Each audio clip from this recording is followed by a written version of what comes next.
আপনারা যারা আমাদের এই গল্পগুলো শুনতে ভালোবাসেন তাদের জন্য আজকের গল্প সত্যজিৎ রায়ের ফেলুদা সিরিজের ডক্টর মুন্সির ডায়েরি। আজ বিকেলে চায়ের সঙ্গে চানাচুরের বদলে আমরা সিঙ্গারা খাচ্ছি, কারণ লালমোহনবাবুর অনেক দিন ধরে বলছিলেন তার বাড়ির সামনে নাকি খাই খাই বলে একটা দোকান খুলেছে, সেখানকার সিঙ্গারা নাকি দুর্দান্ত। তাই লালমোহনবাবু আজকে আমাদের জন্য সেই সিঙ্গারা নিয়ে এসেছেন। সেই সিঙ্গারা সহযোগেই আজকে আমাদের চা পর্ব চলছে। লালমোহনবাবু গদগদ স্বরে বললেন, জানেন, আপনার আশেপাশে এই বছর ধরে ঘুরে ঘুরে আমার পর্যবেক্ষণ ক্ষমতা বেশ বেড়ে গেছে। না, আপনার সাহচর্যের একটা গুণ আছে দেখছি। ফেলুদা কথাটা শুনে আপাদমস্তক লালমোহনবাবুকে একবার দেখলেন, তারপরে বললেন, ঠিক আছে, বলুন তো আজ আমার মধ্যে কোনো পরিবর্তন লক্ষ্য করতে পারছেন কি না? কথাটা শুনে লালমোহনবাবু যার পরনায় উৎসাহিত হলেন। তারপর চেয়ার ছেড়ে উঠে দাঁড়ালেন, দুপা পিছিয়ে বেশ খানিকক্ষণ ধরে ফেলুদাকে পর্যবেক্ষণ করলেন। তারপরে বললেন, না, নো ডিফারেন্স, কোনো তো তফাৎ নেই। ফেলুদা হাসতে হাসতে বলল, ফেল, এখানে আপনি একবারে ফেল। কথাটা শুনে লালমোহনবাবুর চোখ মুখ খানিকটা নিষ্প্রভ হয়ে গেল। তারপর ফেলুদার দিকে চেয়ে বলল, ভেরি ওয়েল, তাহলে আপনি বলুন তো দেখি আপনার মধ্যে কী কী চেঞ্জ এসছে। ফেলুদা বলল, বলবো বলবো, আগে আপনি বসুন। ফেলুদা বলল, আজ প্রায় 1 মাস পরে আমি হাত পায়ের এই বড় বড় নখগুলো কেটেছি, দেখুন এখনো অবধি মেঝেতে পড়ে আছে। কথাটা শুনে লালমোহনবাবু খুশি হলো কিনা জানি না, তিনি ফেলুদার দিকে তাকিয়ে বললেন, তাহলে মশাই বলুন তো আমার মধ্যে কোনো চেঞ্জ লক্ষ্য করছেন? ফেলুদা হাসল, লালমোহনবাবুর দিকে তাকালো, তারপরে বলল, নিশ্চয়ই, আপনার তো অনেক চেঞ্জ দেখতে পাচ্ছি। লালমোহনবাবু বললেন, তাহলে বলুন তো মশাই কী কী চেঞ্জ আপনি আজকে দেখলেন? ফেলুদা চায়ের খালি কাপটা টেবিলের ওপর রেখে চারমিনারের প্যাকেটটা তুলে নিয়ে বলল, নাম্বার 1, আপনি কাল অবধি লাক্স টয়লেট সোপ ব্যবহার করতেন, আর আজ সিনথলের গন্ধ পাচ্ছি। আপনি তো মশাই পাঞ্জাবির সবকটা বোতামই লাগান, আজ দেখছি একটা বোতাম খোলা। নূতন পাঞ্জাবি বুঝি? বোতাম লাগাতে কসরত করতে হচ্ছে। লালমোহনবাবু একগাল হেসে বলল, মোক্ষম ধরেছেন মশাই। ফেলুদা বলল, দাঁড়ান দাঁড়ান, আরও আছে। আপনি রোজ সকালে 1 কোয়া করে রসুন খান, আপনি ঘরে এলেই আমি টের পাই। আজ তো মনে হয় আপনি রসুন খাননি। মোহনবাবু আনন্দে উচ্ছ্বসিত হয়ে হয়তো কিছু বলতে যাচ্ছিলেন, কিন্তু সেই মুহূর্তেই কলিং বেলটা বেজে উঠল। আমি দরজা খুলতে দেখলাম ফেলুদার বয়সী একজন দরজায় দাঁড়িয়ে আছেন। ওনাকে দেখে ফেলুদাও চেয়ার ছেড়ে উঠে এসে দরজার সামনে দাঁড়িয়ে বললেন, আসুন। বাইরের আগন্তুক জিজ্ঞেস করল, আপনি কি প্রদোষ মিত্র? ফেলুদা বলল, হ্যাঁ। আপনার নামটা? ঘরে ঢুকতে ঢুকতে আগন্তুক বলল, আমার নাম শঙ্কর মুন্সি।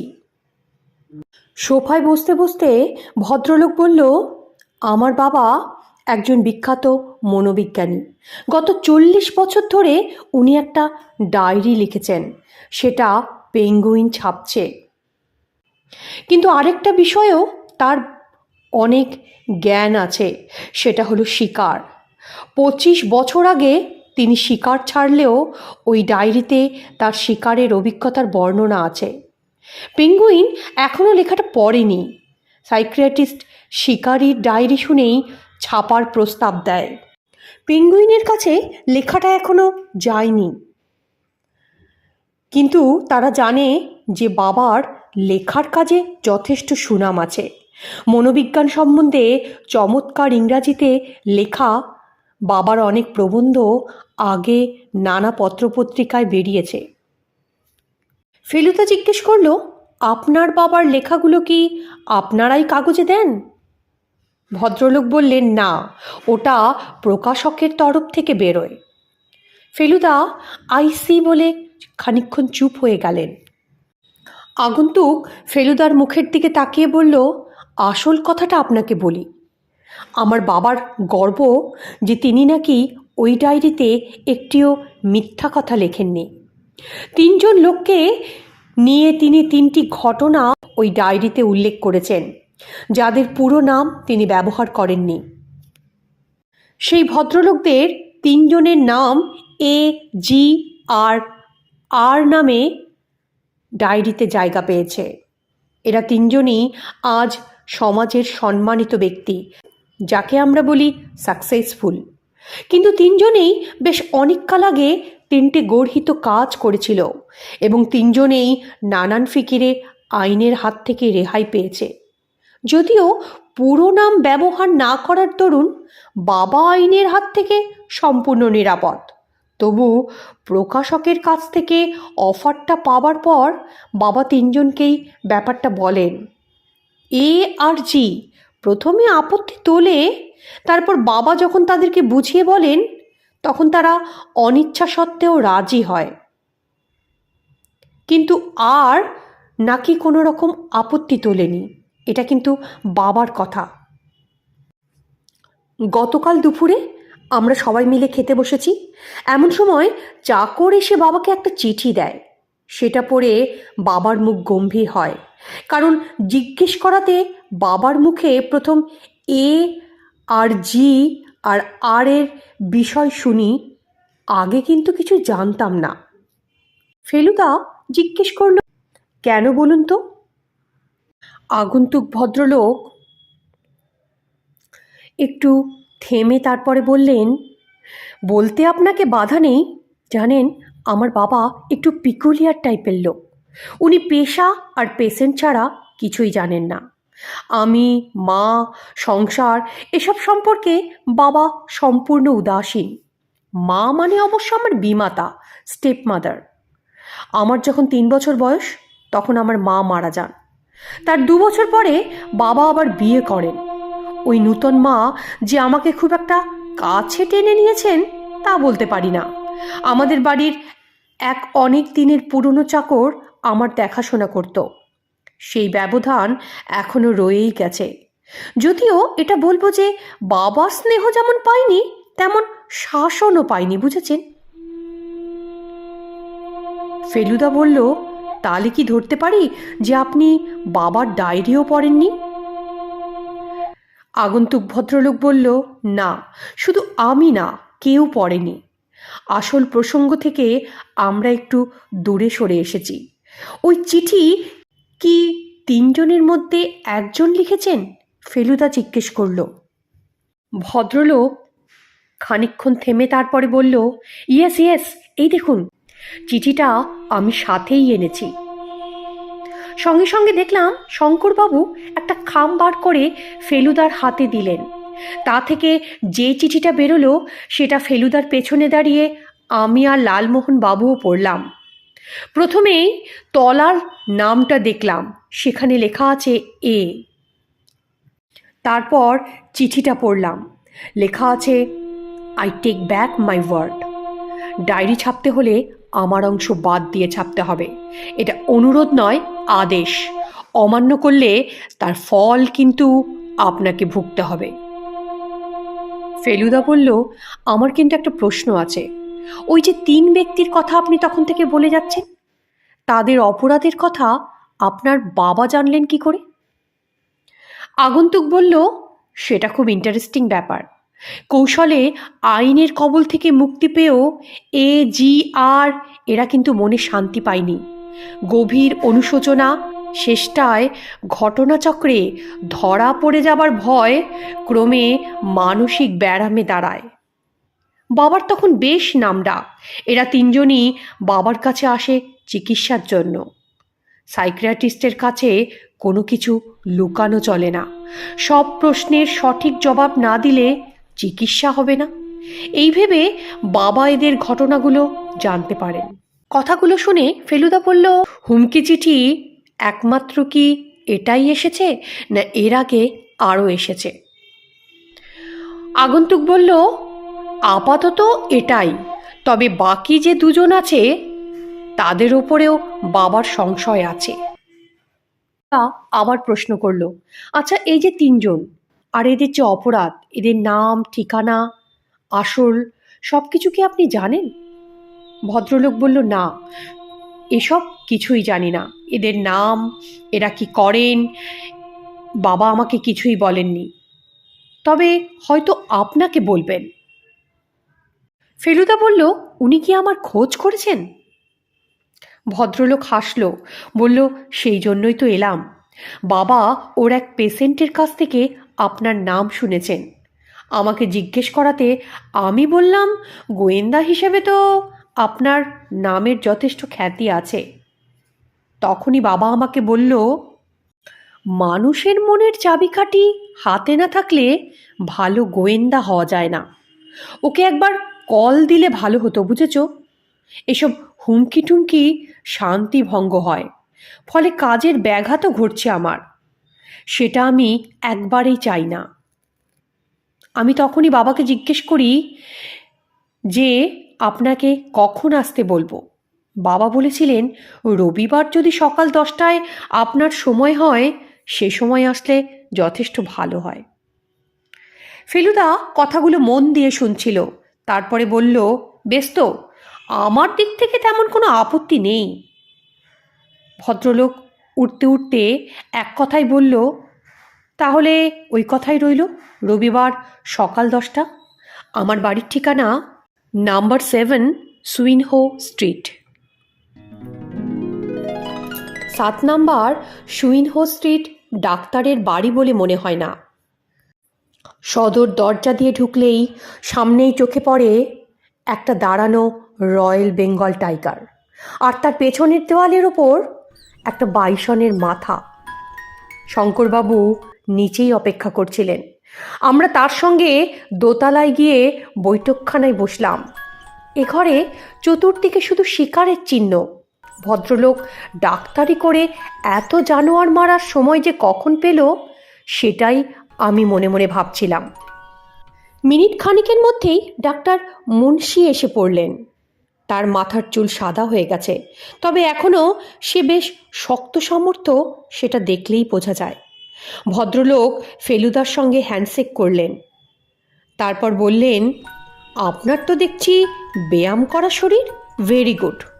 আপনার কাজ প্রধানত মাথা হলেও আপনি যে শরীরের প্রতি দৃষ্টি রেখেছেন, সেটা বেশ ভালো লাগলো। ফেলুদা আমার আর মিস্টার জটায়ুর পরিচয় করিয়ে দিলেন ডাক্তার মুন্সির সঙ্গে। ডাক্তার মুন্সি বললেন, এদের কি ট্রাস্ট করা যায়? ফেলুদা বলল, সম্পূর্ণ। তোপসে আমার খুড়তুতো ভাই এবং সহকারী, আর মিস্টার গাঙ্গুলি আমার অন্তরঙ্গ বন্ধু। ডাক্তার মুন্সি বললেন, আমার কথা জিজ্ঞাসার কারণ হচ্ছে, আমি আপনাকে 3 ব্যক্তির আসল পরিচয় দেব। সেটা যদি কোনো কারণে লিক হয়ে যায়, তাহলে ভবিষ্যতে সমস্যা হতে পারে, সেজন্যই জিজ্ঞাসা। ফেলুদা বলল, আপনি নির্ভয়ে বলতে পারেন। ডাক্তার মুন্সি চেয়ারে বসতে বসতে বললেন, আমার ছেলের কাছে তো হুমকি চিঠির কথা শুনেছেন, কিন্তু সেখানেই ব্যাপারটা কিন্তু ক্ষান্ত হয়নি। কাল আমি হুমকি টেলিফোনও পেয়েছি, সেটা আমার ডায়েরি লেখা জিয়ের কাছ থেকে। সে আমাকে টেলিফোনে বলেছে, প্রথমে তোমার কথায় আমি রাজি হয়েছিলাম ঠিকই, কিন্তু এখন আমি চিন্তা করলাম সেটা সম্ভব নয়, কারণ তখন আমি যে ব্যবসা করতাম, এখনও আমি সেই ব্যবসাই করি। সুতরাং যদি তোমার ডায়েরি ছাপা হয় আর কোনো কারণে আমার ব্যবসার মাধ্যমে লোকে আমার আসল পরিচয় জানতে পারে, তাহলে আমার ব্যবসা এবং আমার জীবন দুটোই কিন্তু সমস্যায় পড়বে। সো কাট মি আউট। ভদ্রলোক বলল, মাতালকে তো আর যুক্তি দিয়ে বোঝানো যায় না, কারণ সে ফোন করেছিল মদ্যপ অবস্থায়। সেজন্য কথা না বাড়িয়ে আমি টেলিফোনটা রেখেই দিই। ফেলুদা বলল, এ আর জি নিয়ে আপনার মাথা ব্যথা তাই তো, আর এর ব্যাপারটা কি করবেন? ডাক্তার মুন্সি বললেন, আরকে নিয়ে চিন্তার কোনো কারণ নেই, কারণ তার সাথে আমার কথা হয়েছে। তার নামের আদ্যাক্ষর দিয়ে তাকে কেউ ধরতে পারবে না। ফেলুদা বলল, ওই তিনজনের আসল পরিচয়? ডাক্তার মুন্সি বললেন, আপনার কাছে কাগজ পেন্সিল আছে? দিন। ভদ্রলোক কাগজ পেন্সিল নিয়ে নিজেই লিখতে শুরু করলেন। এ হলো অরুণ সেনগুপ্ত, ম্যাকনিল কোম্পানির জেনারেল ম্যানেজার, রোটারি ক্লাবের ভাইস প্রেসিডেন্ট, বাসস্থান 11 নম্বর Ronald road, phone number directory থেকে নিয়ে নেবেন। তারপরে তিনি লিখলেন জি, অর্থাৎ জর্জ হিগিন্স, টেলিভিশনের জন্য বিদেশে জানোয়ার চালান তার ব্যবসা, বাড়ির নাম্বার 90 রিপন স্ট্রিট। রাস্তার নাম থেকে বুঝতেই পারবেন যে উনি পুরো সাহেব নন, অ্যাংলো ইন্ডিয়ান। তৃতীয় ব্যক্তির আসল পরিচয় দেওয়ার প্রয়োজন নেই, তাই দিচ্ছি না। ফেলুদা বলল, এদের অপরাধগুলোই তো জানলাম না, তাহলে এদের সঙ্গে যোগাযোগ করব কি করে? ভদ্রলোক বলল, শুনুন, আমার পাণ্ডুলিপি আপনি আজ নিয়ে যাবেন। মন দিয়ে পড়ে আপনার বুদ্ধি বিবেচনা প্রয়োগ করে আমাকে বলবেন এতে আপত্তিকর কিছু আছে কি না, আর বইটা বাজারে ছাড়লে কোনো ক্ষতি হবে কি না। ফেলুদা কথাটায় সম্মতি জানালো, কিন্তু আমাদের কথাবার্তা আর এগোলো না। সেই সময় ঘরের মধ্যে প্রবেশ করলো আরও 3জন ব্যক্তি। আপনি আসছেন শুনে এরা সকলে আপনাকে দেখার ইচ্ছা প্রকাশ করেছে। ডাক্তার মুন্সি পরিচয় করিয়ে দিলেন। একজন চশমা পরা বছর 40-এর ভদ্রলোক। তাকে দেখিয়ে বললেন, এনার নাম সুখময়, আমার সেক্রেটারি, আমার সাথে এ বাড়িতেই থাকে। তারপর পাশের জনকে দেখিয়ে বললেন, উনি হচ্ছেন শ্যালক চন্দ্রনাথ, এর বয়স আন্দাজ 50-এর কাছাকাছি।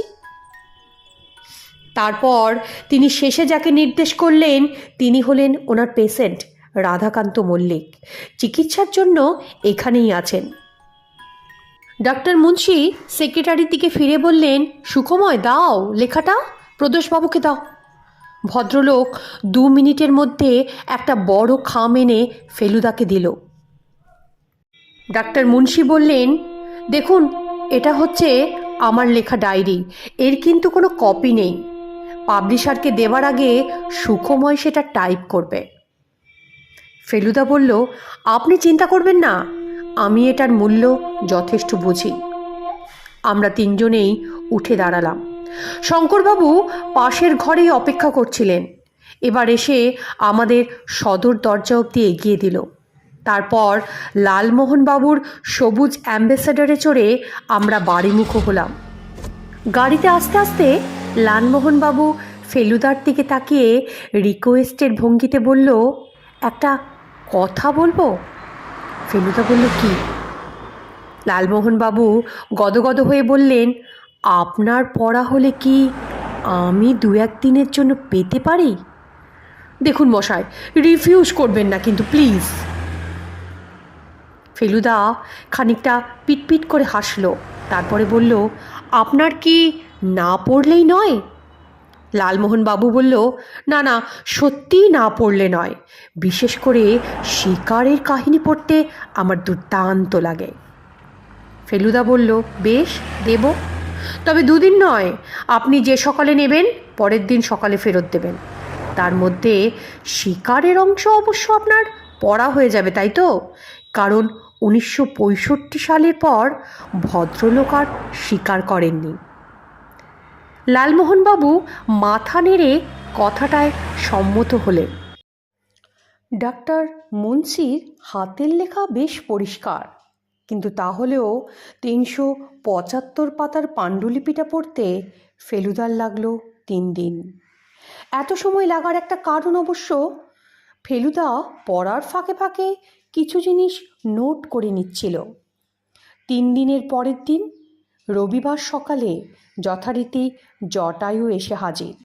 তার প্রথম প্রশ্নই হলো, কি স্যার, হয়ে গেছে? ফেলুদা একটু হেসে বলল, হ্যাঁ হয়ে গেছে। আমাদের লালমোহনবাবু অর্থাৎ জটায়ু নিজেও হেসে পড়লেন। তারপরে বললেন, আপনি কি সিদ্ধান্ত নিলেন শুনি? এ ডায়েরি কি নির্ভয়ে ছাপা যায়? ফেলুদা হাতে সিগারেটটা ধরা অবস্থাতেই বলল, সম্পূর্ণ। তবে তাকে হুমকি বন্ধ করা যায় না। এই তিনজনের একজনও যদি ধরে বসে থাকে যে নামের আদ্যাক্ষর থেকেই লোকে বুঝে ফেলবে কার কথা বলা হচ্ছে, তাহলে সে এই বই ছাপা বন্ধ করার জন্য যা করার সেটা করবে, ইভেন মার্ডারও। ফেলুদা খানিকক্ষণ থামল, তারপরে বলল, এই যে ধরুন অরুণ সেনগুপ্ত পূর্ববঙ্গের এক জমিদার বংশের ছেলে। যুবা বয়সে ছিলেন একজন মধ্যপদস্থ কর্মচারী ব্যাংকে, কিন্তু রক্তের মধ্যে ছিল চূড়ান্ত শৌখিনতা। ফলে প্রতি মাসেই তার আয়ের চেয়ে ব্যয় ছিল বেশি। শেষে কাবুলিওয়ালার শরণাপন্ন হতে হয়েছিল তাকে। ফেলুদা বলে চলল, একটা সময় আসে যখন দেনার অঙ্কটা এমন ফুলে ওঠে যে সে মরিয়া হয়ে ব্যাংকের তহবিল থেকে 40,000 টাকা চুরি করে। কিন্তু সেটা এমন কৌশলে করে যে দোষটা গিয়ে পড়ে অন্য একজন নির্দোষ কর্মচারীর ওপর। ফলে সে বেচারা জেল খাটে। আমাদের লালমোহনবাবু বিজ্ঞের মতো মাথা নেড়ে বললেন, বুঝেছি মশাই, বুঝেছি। তারপরেই তো অনুশোচনা, তারপরেই মাথার ব্যামো, তারপর মনোবিজ্ঞানী।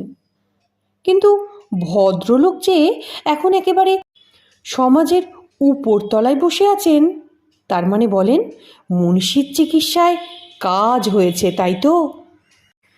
ফেলুদা মাথা নেড়ে বলল, তা তো বটেই। সে কথা মুন্সিটার ডায়েরিতেও লিখেছে, যদিও তারপরে আর কিছুই সে লেখেনি। আর আমাকে বেশ কিছুটা অনুমান করতে হয়েছে। আমাদের লালমোহনবাবু আবার বিজ্ঞের মতো বলল, বুঝলাম বুঝলাম। ফেলুদা বলল, তারপরে আসি ধরুন আর এর কথায়। আর ব্যক্তিটি নিয়ে ডাক্তার মুন্সি যদিও বলেছেন তার চিন্তার কোনো কারণ নেই, কিন্তু তার আসল নাম যেহেতু উনি আমাকে বলেননি, তাই আমিও আপনাকে বলতে পারছি না। ইনি এককালে একটা লোককে নাকি গাড়ি চাপা দিয়ে মারেন, তারপর মোটা ঘুষ দিয়ে আইনের হাত থেকে নিজেকে বাঁচিয়েছেন।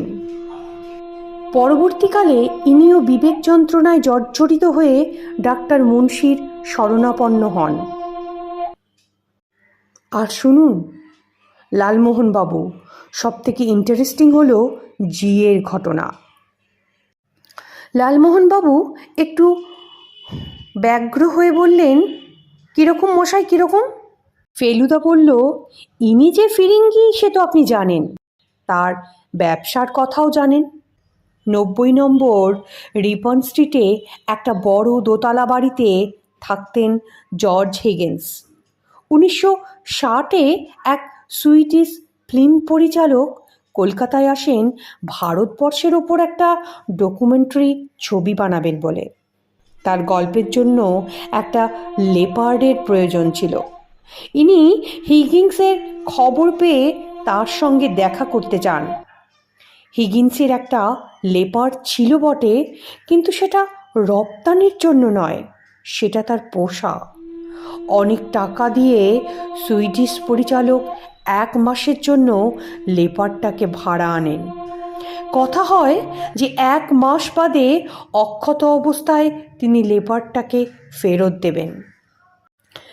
আসলে ফিল্ম পরিচালক মিথ্যা কথা বলে লেপার্ডটা নিয়ে এসেছিলেন, কারণ সিনেমার শেষ ভাগে গ্রামবাসীরা সবাই মিলে লেপার্ডটাকে মেরে ফেলবে, এটাই ছিল ঘটনা। 1 মাস পরে পরিচালক এসে হিগিন্সকে আসল ঘটনা বলে। তাতে হিগিন্স প্রচণ্ড রেগে যায়, কাণ্ড জ্ঞান হারায়। তখনই পরিচালকের টুটি টিপে তাকে মেরে ফেলে।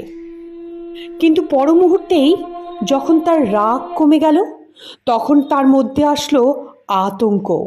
কিন্তু সেই অবস্থাতেও পুলিশের চোখে ধুলো দেওয়ার ফন্দি কিন্তু হিগিন্স ঠিক বার করেছিল।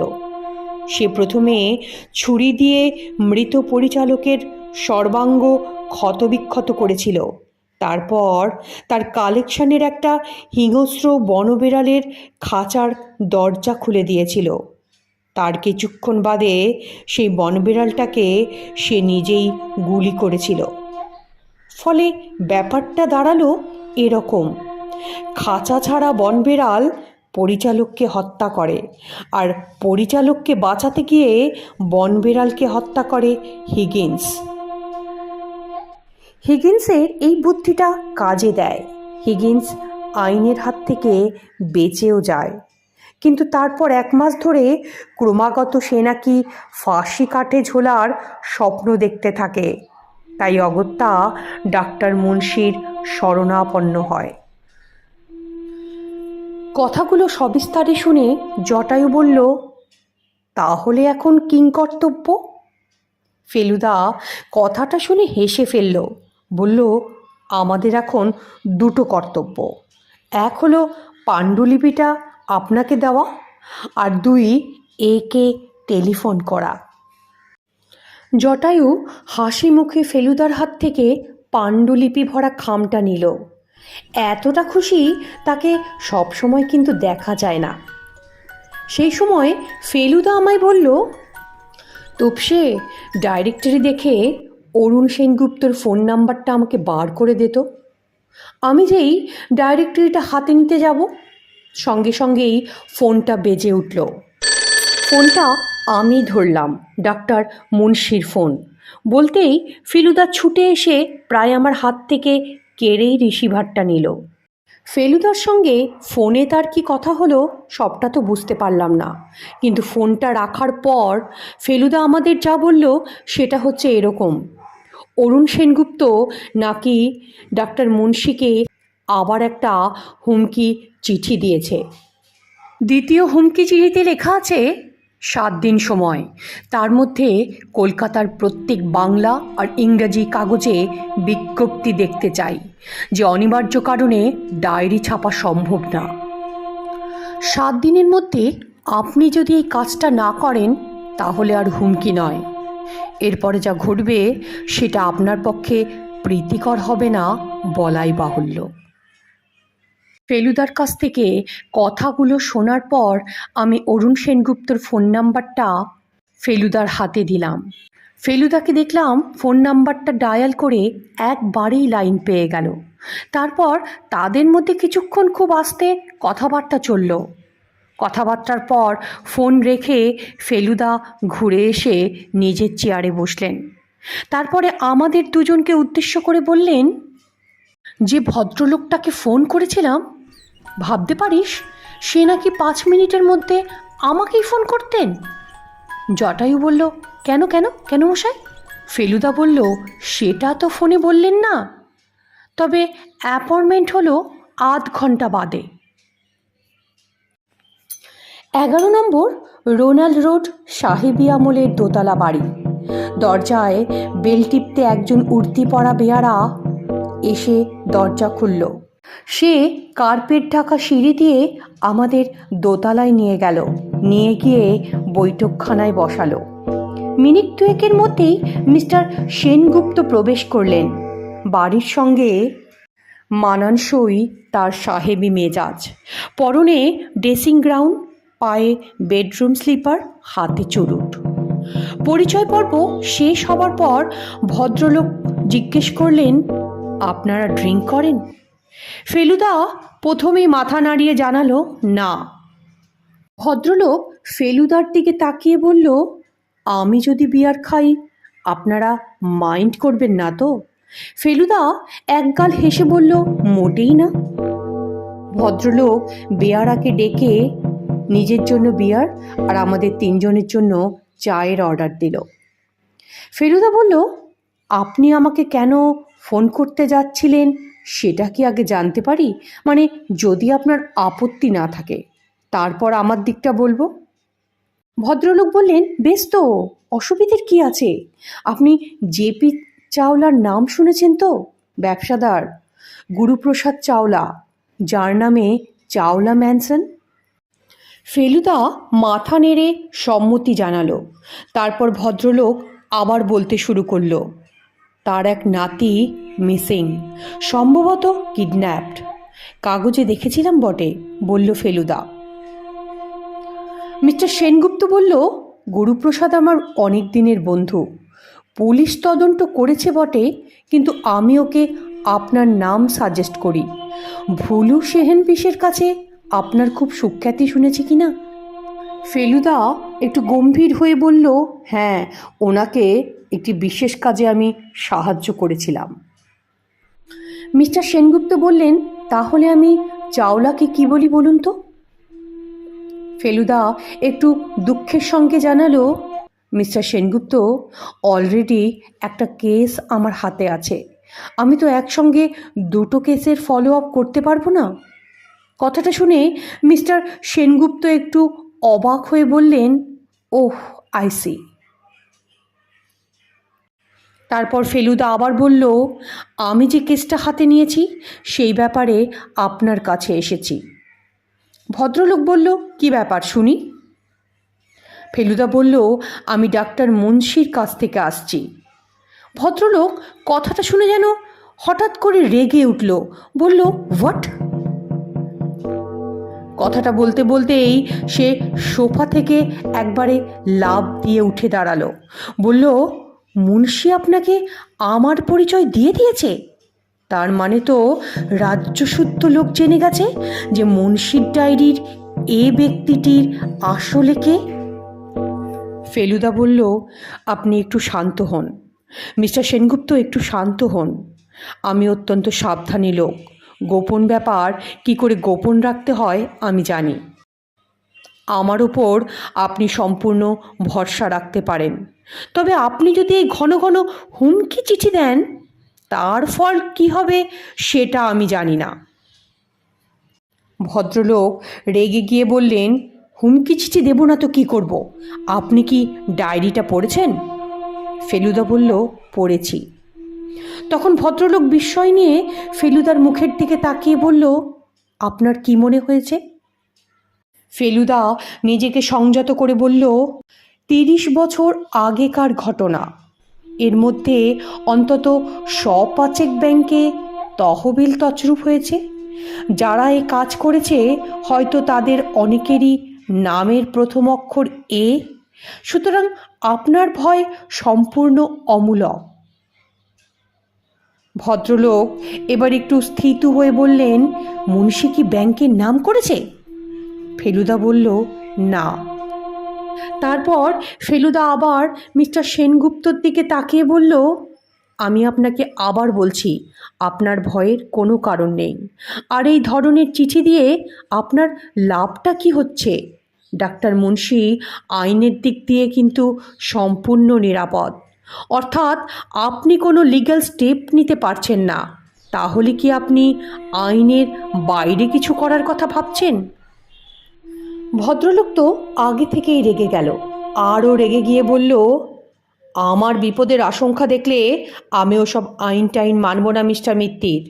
আমার অতীতের ইতিহাস থেকেই তো আপনি বুঝতে পারছেন, দরকারে আমি বেপরোয়া কাজ করতে দ্বিধাবোধ করি না। ফেলুদা খুব শান্তভাবে বলল, আপনার কি মাথা খারাপ হয়ে গেছে মিস্টার সেনগুপ্ত?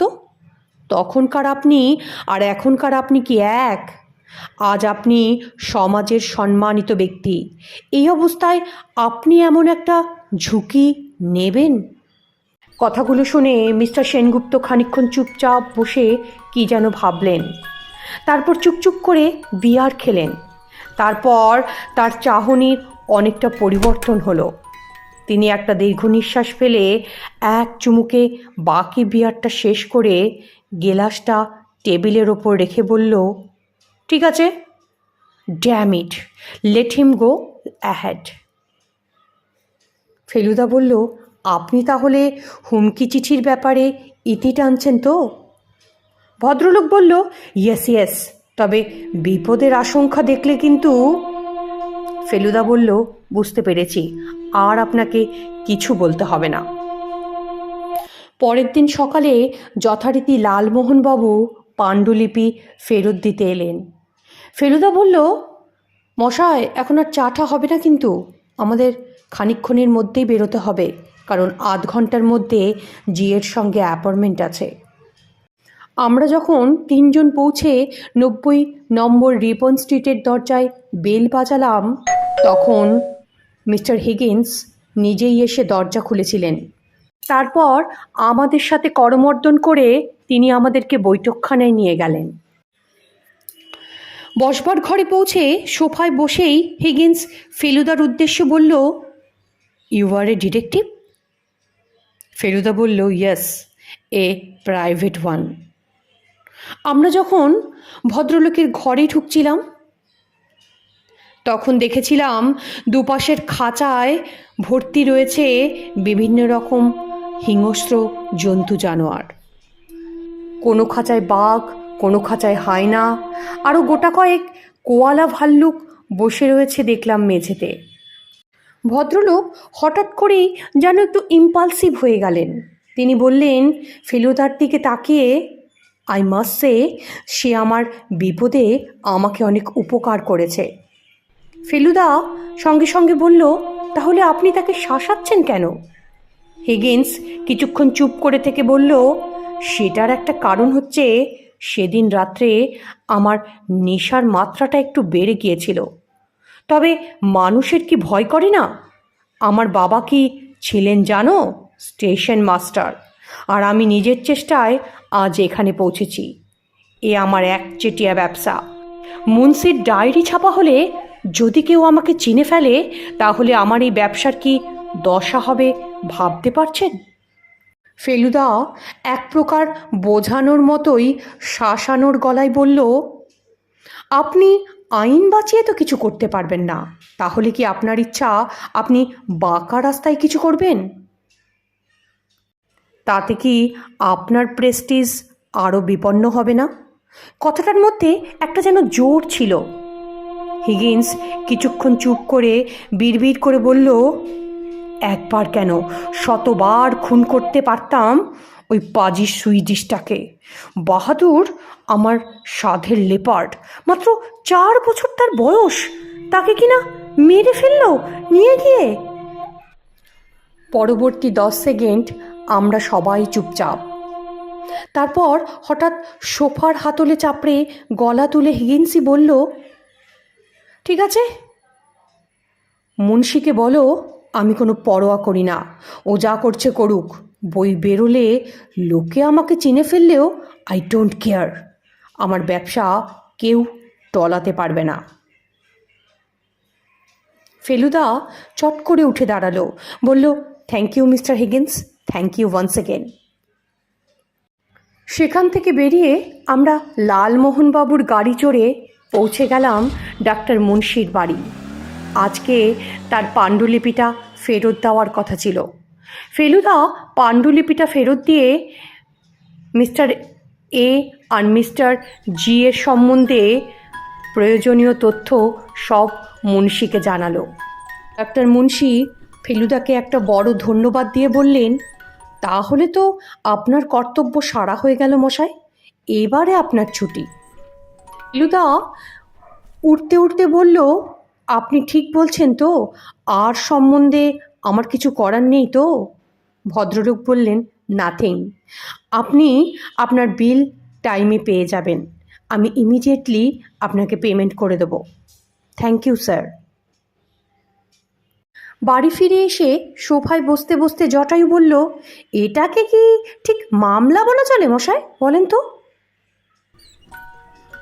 ফেলুদা হাসতে হাসতে বলল, মিনি মামলা বলতে পারেন, অথবা মামলানু। জটায়ু এক গাল হাসল, তারপর বলল, তা যা বলেছেন। ফেলুদা একটু অবাক হয়ে বলল, আশ্চর্য, এইখানে লাগছে বুঝেছেন। এমন গর্হিত কাজ করেও 25-30 বছর পরে লোকগুলো এখনো বেঁচে আছে, আর দিব্যি সুখ স্বাচ্ছন্দ্যেই বেঁচে আছে। জটায়ু বলল, হক কথা বলেছেন মশাই, হক কথা। পরদিন সকালে লালমোহনবাবুর আবার আবির্ভাব। যথারীতি তিনি প্রতিদিন প্রায় খুব অসুবিধেই না পড়লে এই সময়ে আসেন ফেলুদার কাছে। ফেলুদাকে দেখে একটু অবাক হয়ে বলল, কি ব্যাপার মশাই, আপনাকে একটু ডাউন বলে মনে হচ্ছে? বেকারত্ব ভালো লাগছে না বুঝি? ফেলুদা মাথা নাড়ালো, বলল, নো স্যার নো, একটা ব্যাপারে কৌতূহলটা নিবৃত্তি হলো না বলে আমার অস্বস্তি লাগছে। লালমোহন বাবু বললেন, কি ব্যাপার? ফেলুদা বলল, আর ব্যক্তিটার আসল পরিচয় তো জানা হলো না। জটায়ু বলল, জাহান্নামে যাক মশাই। আর আপনি আপনার পারিশ্রমিক তো পেয়ে গেছেন, তাই না? ব্যাস, এবার আনন্দে থাকুন। তিনি বসেই চায়ের কথা বললেন। চা সহযোগে আমরা যখন সকালের প্রাতরাশ সারছিলাম, ঠিক সেই সময়ে ফোনটা বেজে উঠল। ফেলুদা আমাকে উঠতে না দিয়ে নিজেই গিয়ে ফোনটা ধরল। আমি দেখলাম কথা বলতে বলতে ফেলুদার কপালে গভীর ভাঁজ পড়েছে। ফেলুদা হুঁ আর হাঁ ছাড়া কোনো কথাই বলল না। তিনি ফিরে এসে খাবার টেবিলে বসতে বসতে বললেন, ডাক্তার মুন্সি খুন হয়েছেন, আর সেই সঙ্গে ডায়েরিটাও উধাও। জটায়ু চা খেতে খেতে কাপ নামিয়ে রেখে বলল, বলেন কি মশাই, ভেবেছিলাম সব শেষ। ফেলুদা বলল, বলুন মশাই, এখন সবে শুরু। আর এক মুহূর্ত আমরা অপেক্ষা করলাম না, প্রাতরাশ ছেড়ে সঙ্গে সঙ্গে বার হয়ে গেলাম লালমোহনবাবুর গাড়িতে করে। সুইনহো স্ট্রিটে পৌঁছে দেখলাম পুলিশ আগেই এসে হাজির। ইন্সপেক্টর সোম ফেলুদার চেনা। বললেন, মাঝরাত্রিরে খুন হয়েছে বুঝলেন, মাথার পেছন দিকে ভারী কিছু দিয়ে মারা হয়েছে। ফেলুদা বলল, কে প্রথম জানলো? পুলিশ অফিসার বললেন, বেয়ারা ভদ্রলোককে সকাল 6টায় চা দিতে এসেছিল, সেই সময়ে বেয়ারাই ব্যাপারটা জানতে পারে। ডাক্তার মুন্সির ছেলে বাড়িতে ছিলেন না, তাই পুলিশে খবর দেন ডাক্তার মুন্সির সেক্রেটারি। ফেলুদা বলল, আপনার জেরা শেষ হয়েছে?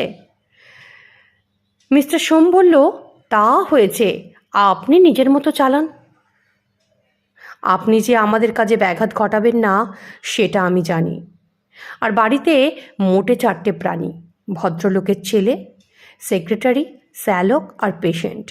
অবশ্য মিসেস মুন্সিও আছেন, তাকে কিছু জিজ্ঞেসও আমরা এখন অবধি করিনি। আমরা শঙ্করবাবুর সঙ্গে বৈঠকখানায় গিয়ে বসলাম। ফেলুদা সময় নষ্ট না করে বলল, শঙ্করবাবু, আপনি যখন সামনে আছেন, আপনাকে দিয়েই আমি জেরাটা শুরু করি। শঙ্করবাবু বলল, বিলক্ষণ, আপনার যা জানার আমাকে জিজ্ঞেস করতে পারেন। আমরা সকলে বসলাম। চারিদিকে জন্তু জানোয়ারের ছাল, মাথা ইত্যাদি দেখে মনে হচ্ছিল এত বড় শিকারীর এভাবে মৃত্যু হলো। ফেলুদা জেরা শুরু করলো। তিনি জিজ্ঞেস করলেন, আপনি আজ সকালে বেরিয়েছিলেন? শঙ্করবাবু বলল, হ্যাঁ। ফেলুদা বলল, কোথায়? তিনি বললেন, আমাদের ডাক্তারের ফোনটা খারাপ, উনি রোজ সকালে হাঁটতে যান, তাই ওকে ধরতে গিয়েছিলাম। কদিন থেকেই মাথাটা একটু ভার ভার লাগছে, মনে হচ্ছে প্রেশারটা মনে হয় বেড়েছে। ফেলুদা অবাক হয়ে বলল, প্রেশার তো আপনার বাবাও দেখতে পারতেন, তাই না? শঙ্করবাবু বলল, আমার বাবা একটু পিকিউলিয়ার ধরনের, বুঝেছেন। তিনি বলেন যে বাড়ির লোকের চিকিৎসা তিনি করবেন না, এবং তিনি সেটা করতেনও না। সেটা করেন আমাদের ডাক্তার প্রণব কর, উনি আমাদের হাউস ফিজিশিয়ান। ফেলুদা বলল, আপনাকে একটা প্রশ্ন করি শঙ্করবাবু, আপনি আমাকে আগের দিন বলেছিলেন আপনার বাবা আপনার বিষয়ে উদাসীন, কিন্তু ডায়েরিটা পড়ে আমার কিন্তু সেরকম মনে হয় না। ডায়েরিটায় অনেকবার অনেক জায়গায় আপনার উল্লেখ আছে। ভদ্রলোক অবাক হয়ে শুনে বললেন, ভেরি সারপ্রাইজিং। ফেলুদা বলল, ডায়েরি পড়ার ইচ্ছে আপনার হয়নি কখনো? শঙ্করবাবু বললেন, অত বড় হাতে লেখা ম্যানুস্ক্রিপ্ট পড়ার ধৈর্য আমার নেই, সেজন্য কখনো পড়ব বলে মনেই হয়নি আমার। আপনার বাবার মাসিক রোজগার কত ছিল সেটা কি আপনি জানেন? শঙ্করবাবু বললেন, সঠিক বলতে পারবো না, তবে উনি যেভাবে খরচ করতেন তাতে মনে হয় ৩০-৩৫ হাজার টাকা হওয়াটা কিছু আশ্চর্য নয়। ফেলুদা বলল, আপনি কি জানেন উনি উইল করে গেছেন? শঙ্করবাবু বললেন, না। ফেলুদা বলল, গত বছর ১লা ডিসেম্বর ওর সঞ্চয়ের একটা অংশ ব্যবহার হবে মনোবিজ্ঞানের উন্নতিকল্পে। শঙ্করবাবু ফেলুদার দিকে তাকিয়ে বলল, ও আই সি। তারপর ফেলুদা বললেন, আপনার উপর উদাসীন হওয়া সত্ত্বেও উনি কিন্তু আপনাকে বাদ দেননি। শঙ্করবাবু শুধু মাথা নাড়ালেন। ফেলুদা বললেন, আপনি এই খুনের ব্যাপারে কোনো আলোকপাত করতে পারেন? শঙ্করবাবু বলল, একেবারেই না, এটা সম্পূর্ণ অপ্রত্যাশিত। ফেলুদা বলল, ডায়েরিটা যে লোপাট হলো? শঙ্করবাবু বলল, সেটা তো ওই ৩জনের একজন লোক লাগিয়ে করতেই পারে। বাবার পেশেন্ট হিসেবে এরা এ বাড়িতে তো আগেও এসেছে। বাবা যে ঘরে রোগী দেখেন তার পাশেই তো তার অফিস ঘর, সেখানেই থাকতো বাবার লেখাটা। ফেলুদা বলল, আপনাকে জিজ্ঞেস করার আর কিছুই নেই, আপনি একটু সুখময় বাবুকে পাঠিয়ে দিন। মিনিট খানেকের মধ্যেই সেক্রেটারি সুখময় চক্রবর্তী এসে হাজির। ভদ্রলোক আমাদের থেকে একটু দূরে চেয়ারে গিয়ে বসল। ফেলুদা প্রথমেই তাকে জিজ্ঞেস করল, পাণ্ডুলিপিটা যে চুরি হয়েছে সেটা কি বাইরে পড়ে থাকতো? পাণ্ডুলিপিটা থাকতো দেরাজে, কিন্তু সেটাকে তালা চাবি দিয়ে আটকে রাখা হতো না, কারণ আমি বা ডাক্তার মুন্সি কেউই ভাবতে পারিনি যে ওই ম্যানুস্ক্রিপ্টটা চুরি হতে পারে। ফেলুদা বলল, ওটা যে দেরাজে নেই আপনি জানলেন কি করে? সুখময়বাবু বললেন, আজ থেকে ওটা টাইপ করা শুরু করব ভেবেছিলাম, সকালে গিয়ে দেরাজ খুলেই দেখি সেটা সেখানে নেই। ফেলুদা বলল, আপনি কতদিন ডাক্তার মুন্সির সেক্রেটারির কাজ করছেন? তিনি বললেন, প্রায় 10 বছর। ফেলুদা বলল, কাজটা আপনি পেলেন কি করে? ভদ্রলোক বলল, ডাক্তার মুন্সি কাগজে একটা বিজ্ঞাপন দিয়েছিল। ফেলুদা আবার জিজ্ঞেস করলেন, আপনাকে কি কি কাজ করতে হতো? সেক্রেটারি বললেন, ওর অ্যাপয়েন্টমেন্টগুলো লিখে রাখতাম আর চিঠিগুলোর জবাব চিঠি টাইপ করতাম। ফেলুদা বলল, চিঠি কি রোজ আসতো? অনেক আসতো?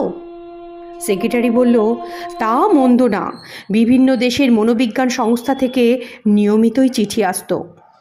বিদেশের কনফারেন্সগুলোতে যোগ দিতে উনি বছরে ২-১ বার বিদেশও যেতেন। ফেলুদা বলল, আপনি বিয়ে থা করেননি? আপনার বাড়িতে কে কে আছে? সেক্রেটারি মহাশয় বললেন, ভাই বোন আমার কেউ নেই, বিয়েও করিনি। বাড়িতে আছে বুড়িমা আর একজন খুড়িমা, বাবাও মারা গেছেন বহুদিন।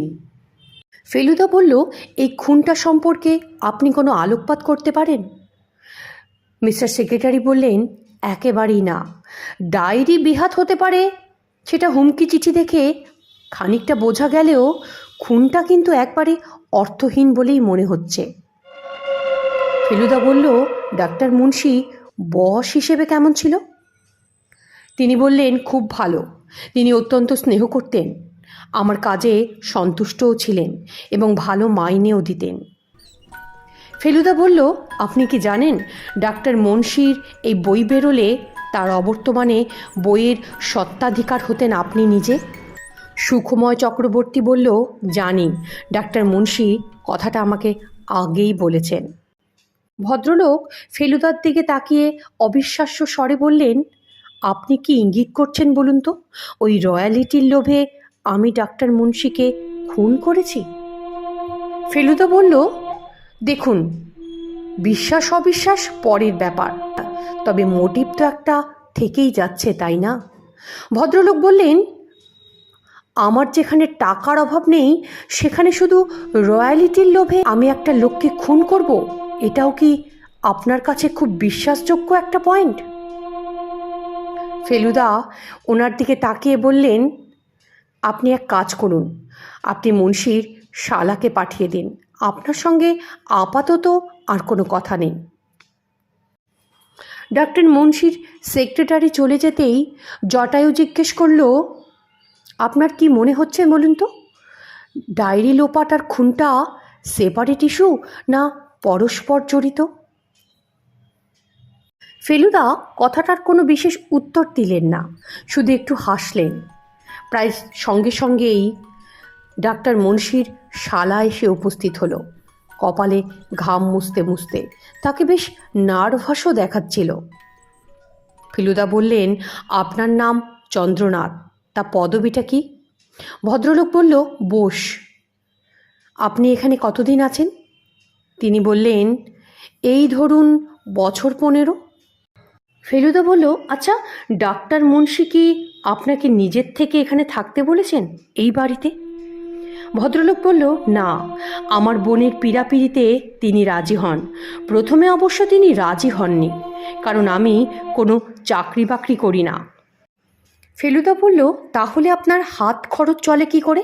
আমি মাসে 500 করে টাকা পাই নিজের হাত খরচের জন্য। ফেলুদা বলল, তাতে আপনার চলে যায়? ভদ্রলোক খানিকটা উদাস হয়ে ফেলুদার দিকে তাকালো, তারপর মাথাটা হেড করলো। বোঝা গেল হাত খরচের টাকাটা যথেষ্ট নয়। ফেলুদা বলল, তা আপনি এ বাড়িতে কী কাজ করেন? ভদ্রলোক বললেন, বাজার করি, ওষুধপত্র আনি, এইসব। ফেলুদা বলল, আপনি থাকেন কোন ঘরে? আমি থাকি দোতলায়, ডাক্তার মুন্সির ঠিক পাশের ঘরটায়। ফেলুদা বলল, আপনি ঘুমন কখন? তিনি বললেন, রাত্রি 10টা, 10:30। ফেলুদা বলল, আপনি ওঠেন কখন? তিনি বললেন, এই ধরুন 6টা নাগাদ। ফেলুদা বলল, এই খুন সম্বন্ধে আপনি কিছু বলতে পারবেন? ভদ্রলোক কাঁধ নাচিয়ে বলল, নো নো স্যার, নাথিং। ফেলুদা বলল, আপনি এবার আসতে পারেন। আপনি এক কাজ করুন, রাধাকান্ত মল্লিককে একটু পাঠিয়ে দিন। রাধাকান্ত মল্লিক এসে সোফায় বসতে বসতে বলল, আমি খুন সম্বন্ধে কিছুই জানি না, কিচ্ছু না, কিচ্ছু না। ফেলুদা বলল, আমি কি বলেছি আপনি জানেন? ভদ্রলোক বললেন, বলেননি কিন্তু বলবেন। নো ইউ ডিটেকটিভস, এসব জেরাটেরা আমার ভালো লাগে না। যা বলার আমি বলে দিচ্ছি শুনুন। আমি যে ব্যারাম নিয়ে এখানে আসি তার নাম আমি জানতাম না। মুন্সি বলেন পারসিকিউশন ম্যানিয়া। তার লক্ষণ হলো চারপাশের সব লোককেই শত্রু বলে মনে হওয়া। বাবা, দাদা, পড়শি, অফিসের কলিগ, কেউ বাদ না। সবাই যেন ওত পেতে বসে আছে, সুযোগ পেলেই আমার উপর ঝাঁপিয়ে পড়বে। আগে এটা ছিল না, ঠিক কখন যে শুরু হলো তাও বলতে পারি না।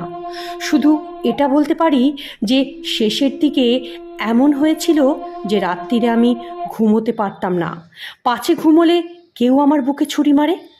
ফেলুদা বলল, ডাক্তার মুন্সির ওষুধে আপনার কাজ দিয়েছে? তিনি বললেন, দিচ্ছিল, তবে খুব সময় লাগছিল। কথা ছিল আর 2 সপ্তাহের মধ্যে আমার ছুটি হয়ে যাবে, কিন্তু দেখুন তার আগেই আমার ছুটি হয়ে গেল। ফেলুদা বলল, আজকে আপনি বাড়ি ফিরে যাবেন? তিনি বললেন, পুলিশ যদি যেতে দেয় অবশ্যই যাব। আপনি কোথায় চাকরি করতেন? তিনি বললেন, পপুলার ইন্স্যুরেন্স। ফেলুদা বললেন, ঠিক আছে, আপনি এবার যেতে পারেন। রাধাকান্তবাবু চলে যাওয়ার পর ফেলুদা উঠে গেল খুনের জায়গা আর লাশ দেখতে। যে জিনিসটা দিয়ে তাকে বাড়ি মেরে খুন করা হয়েছে সেটা খুঁজে পাওয়া যায়নি। ইতিমধ্যে পুলিশের ডাক্তার এসে গেছে। তিনি বলেছেন ভোর 4টা থেকে 5টার মধ্যে খুনটা হয়েছে। পাণ্ডুলিপিটা এখনো পাওয়া যায়নি। ইন্সপেক্টর সোম বলেছেন সেটা বেরোলেই ফেলুদাকে জানিয়ে দেবেন। ফেলুদা মিস্টার সোমকে বললেন, আচ্ছা, মিসেস মুন্সির সঙ্গে কি কথা বলা যাবে? মিস্টার সোম বললেন, তা যাবে, উনি দেখলাম বেশ শক্ত। আমরা 3 জন মিসেস মুন্সির ঘরে গেলাম। ভদ্রমহিলা জানলার দিকে মুখ করে খাটে বসে আছেন। ফেলুদা দরজায় টোকা মারতে তিনি আমাদের দিকে তাকালেন। ওনার মুখটা দেখে আমি চমকে উঠলাম।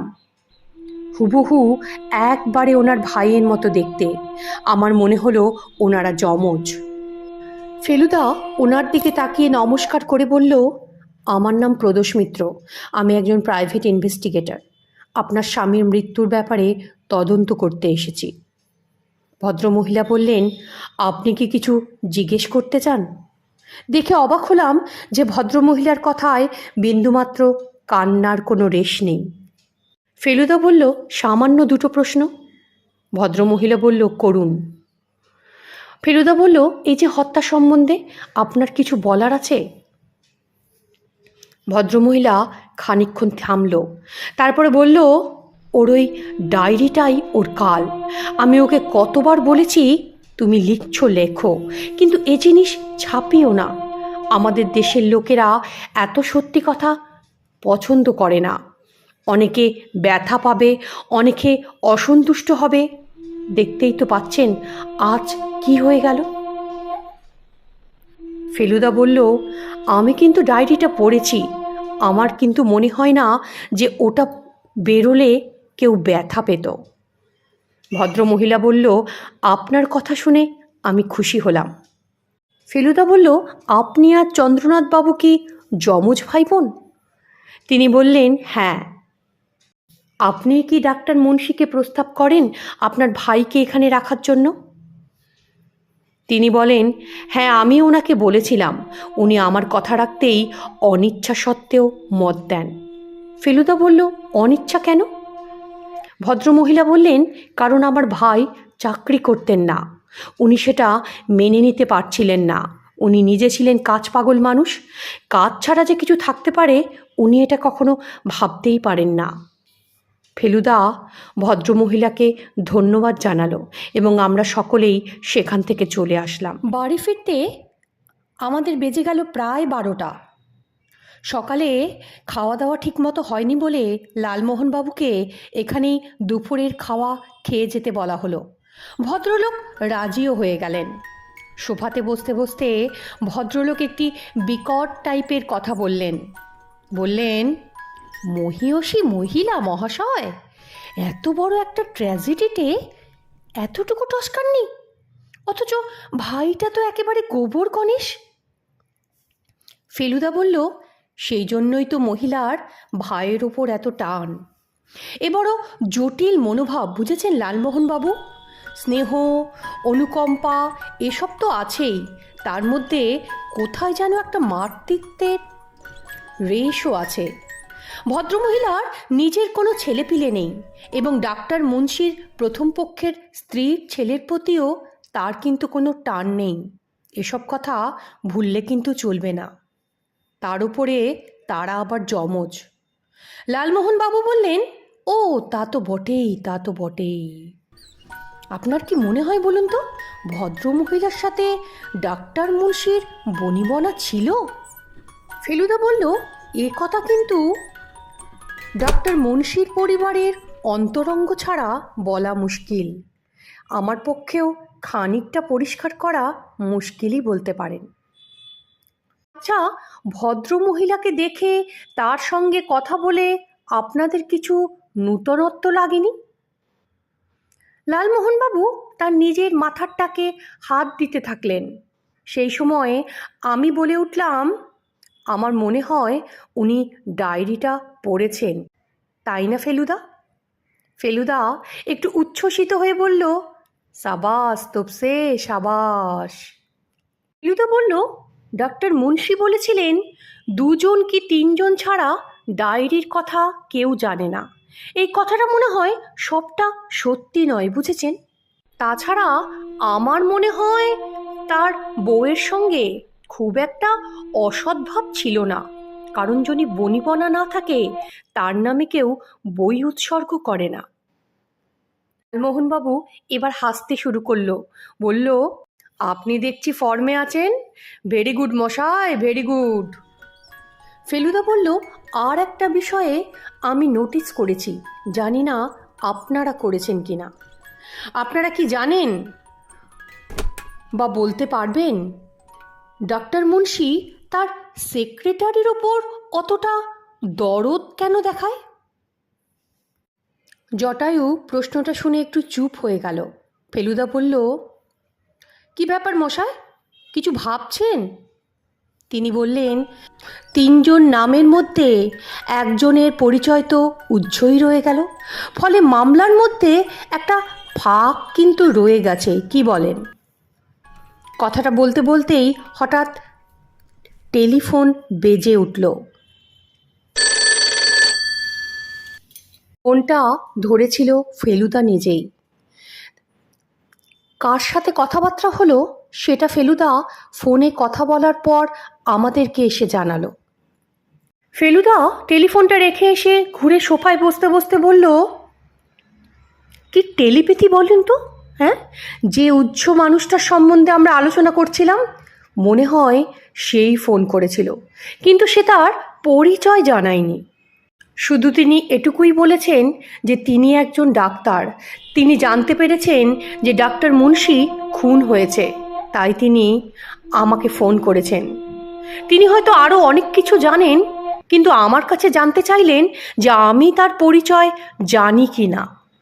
আমি বললাম, ডাক্তার মুন্সি বলেছেন যে উনি নাকি আপনাকে যথেষ্টই চেনেন, আপনাকে নিয়ে ওনার কোনো চিন্তাও নেই, তাই ডায়েরিটা বেরোচ্ছে এবং তাতে আপনার অতীতের যে ঘটনা থাকছে জেনেও নাকি আপনি কোনো আপত্তি করেননি। ভদ্রলোক তাতে খানিকটা রেগে গিয়েছিল, বুঝলি তো সে। তিনি বলেছিলেন, ননসেন্স, ডাক্তার মুন্সি সম্পূর্ণ মিথ্যে কথা বলেছে। ও আমাকে জানাবে কি করে? আমি তো 15 দিন বাইরে ছিলাম, কালকে ফিরেছি কলকাতায়। বাড়িতে এসে পুরনো স্টেটসম্যান ঘাঁটতে ঘাঁটতে মুন্সির ডায়েরি পেঙ্গুইন ছাপছে এ খবরটা দেখি। খবরটা পড়ে আমার অস্বস্তি লাগে। মুন্সি সাইকিয়াট্রিস্ট হওয়াতে অনেক মনোবিকারগ্রস্ত ব্যক্তির হাড়ির খবর সে জানে, আমারটা তো বটেই। সেসব কথা কি সে ডায়েরিতে লিখেছে সেটা আমার জানা ছিল না। তাই আমি কাল রাতে মুন্সিকে ফোন করি এবং তাকে জিজ্ঞেস করি যে আমার ঘটনা ডায়েরিতে স্থান পেয়েছে কিনা। সে স্বীকার করে, তবে এও বলে আমার নাকি চিন্তার কোনো কারণ নেই, কারণ আমার নামের শুধুমাত্র প্রথম অক্ষরটাই ব্যবহার হয়েছে। কিন্তু তাতে আমি আশ্বস্ত হইনি মশাই।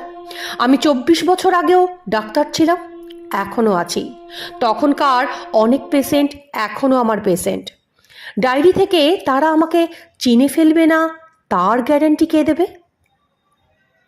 ফেলুদা বলল, আমি ওনাকে অনেক রকমভাবেই বোঝানোর চেষ্টা করলাম যে ডায়েরিটা আমি পড়েছি, তাতে ভয়ের কিছু নেই, কিন্তু তিনি তো ওসব শুনতেই চাইলেন না। ফেলুদা বলল, জানিস, ওই ভদ্রলোক বলেছে কাল রাতে নাকি সে মুন্সির বাড়ি গিয়ে ডায়েরিটা চেয়ে নিয়ে এসছে এবং সেই ডায়েরি সে আর কোনোদিনও ফেরত দেবে না, ফলে সেটা ছাপাও হবে না। আমার মনে হচ্ছে ভদ্রলোক আমাকে টেক্কা দিয়ে দিল। বলেই ফেলুদা কেমন বিমর্ষ হয়ে বসেই রইল। লালমোহনবাবুকে বেশ উদ্দীপিত মনে হলো। তিনি বললেন, লেখাটা নিয়ে ভাববেন না ফেলুবাবু, দ্য খুন is much more important than the লেখা। আপনি লেখাটা পড়েও একথা বলেছিলেন, তাই না? ততক্ষণে শ্রীনাথ এসে ভাত বাড়ার খবর দিল। আমরা 3জন খেতে বসলাম। চিংড়ির মালাইকারি দিয়ে ভাত খেতে খেতে লালমোহনবাবু বেশ তৃপ্তি সহকারে গল্প করতে লাগলো। কিন্তু ফেলুদা শুক্তো থেকে দই পর্যন্ত খেতে খেতে একবারও মুখ কিন্তু খুলল না। খাবার পর 3জনে 3টে পান মুখে পুরে বসবার ঘরে বসতেই ফোনটা আবার বেজে উঠল। আমি ধরলাম। ফোনটা করেছিলেন ইন্সপেক্টর সোম। ফেলুদাকে ডাকতেই ফেলুদা এসে ফোনটা নিল। তারপর তাদের মধ্যে মিনিট 2 কথা হলো। কথা বলার পর ফেলুদা ফোনটা রেখে যথাস্থানে চলে গেল। ফেলুদাকে যাওয়ার আগে আমি জিজ্ঞেস করলাম, তুমি কোথায় যাচ্ছ? সে বলেছিল, মুন্সি প্যালেস। আমার মনে হয় মিস্টার সোমও সেটাই চিন্তা করছেন। খুনটা মনে হয় বাড়ির লোকেই করেছে, কারণ নিস্তারিণী জি আবিষ্কার করেছে যে একটা হামানদিস্তা missing, a perfect murder weapon. আর ইন্টারেস্টিংটা কি জানিস? মুন্সির একটা ডায়েরি পাওয়া গেছে, যাতে এ বছরের প্রথম দিন থেকে মারা যাওয়ার আগের দিন পর্যন্ত এন্ট্রি আছে। কি আপনারা যাবেন নাকি?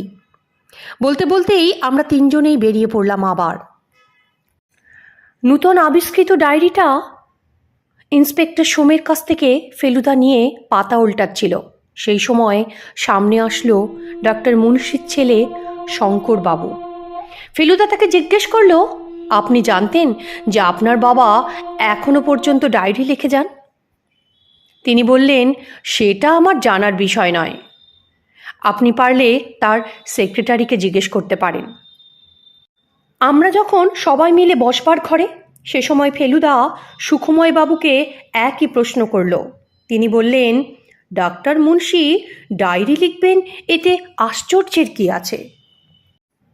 ফেলুদা বলল, আমার মোটিভ হচ্ছে ডাক্তার মুন্সির আততায়ীকে খুঁজে বের করা। সেই জন্য আমি আবার সবাইকে কিছু জিজ্ঞেস করতে চাই, কারণ আগের দিন আমি একটা কোশ্চেন জিজ্ঞেস করিনি, সেটা আমি আজকে জানতে চাই সবারই কাছ থেকে। সুখময় বাবু বললেন, বলুন, অসুবিধা নেই। ফেলুদা বলল, একটা ব্যাপারে আমার মনে খটকা আছে। সুখময় বাবু বলল, সেটা কীরকম?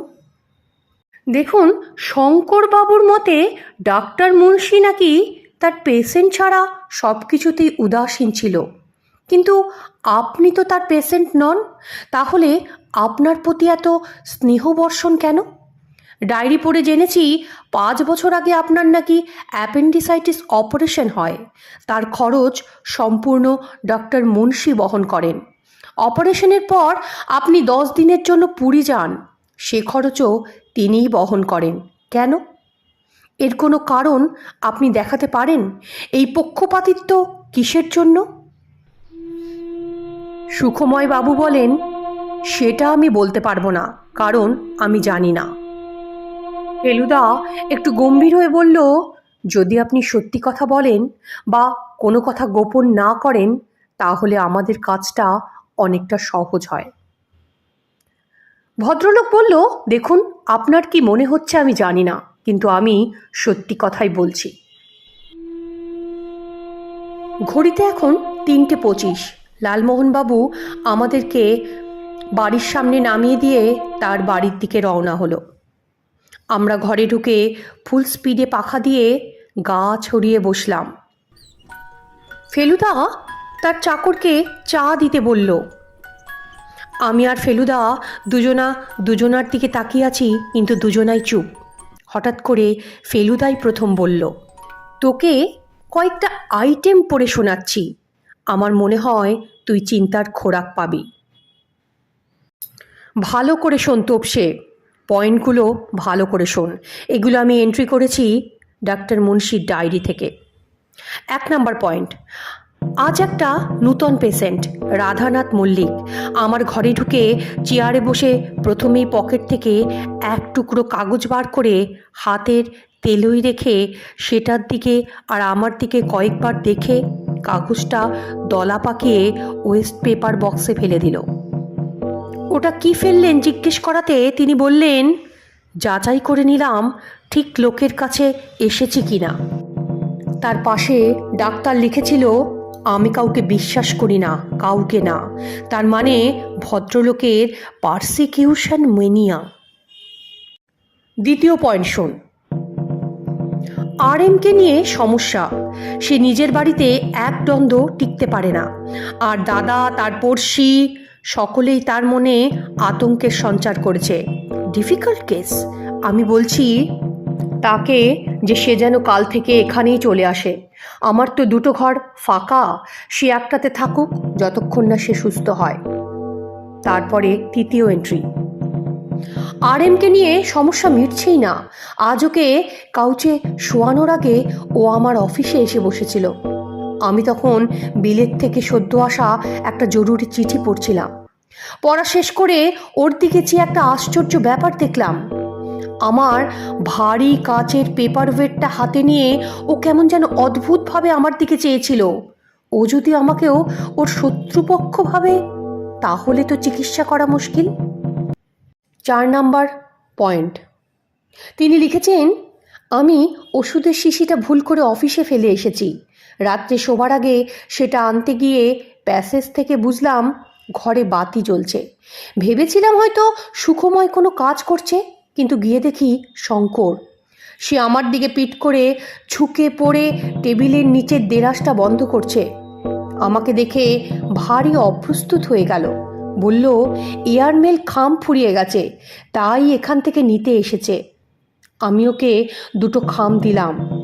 ওই দেরাজেই থাকে আমার পাণ্ডুলিপি। লাস্ট পয়েন্ট শোন। কি ভুলই যে করেছিলাম। যাক, তবু যে ভুলটা ভেঙেছে আমার। কিন্তু আর এর জের কি তাহলে অনির্দিষ্ট কাল ধরে চলবে, নাকি ওটা নিয়ে অযথা আমি চিন্তা করছি? কথাগুলো বলেই ফেলুদা তার ডায়েরিটা বন্ধ করলো। তারপরে বলল, বেশ অদ্ভুত কেস, বুঝেছিস? ফেলুদার কথা শুনে আমি মনে মনে যা বুঝলাম যে ফেলুদা রহস্যের জট এখনো অবধি খুলতে পারেনি। পরদিন সকাল 8টার দিকে ফেলুদা বেরিয়ে গেল, ফিরল 2:30টার দিকে। সে নাকি বাইরে খেয়েই এসেছে। ফেলুদা বৈঠকখানায় বসে সোফায় চারমিনার ধরাতে ধরাতে বলল, আমারও জানিস মুন্সির মতো বলতে ইচ্ছে করছে, কি ভুলই করেছিলাম। রহস্য উদ্ঘাটনের চাবি সবকটা চোখের সামনে, অথচ দেখতে পাচ্ছিলাম না। আমি বললাম, ফেলুদা, অপরাধীকে আমরা চিনি? ফেলুদা বলল, নিশ্চয়ই।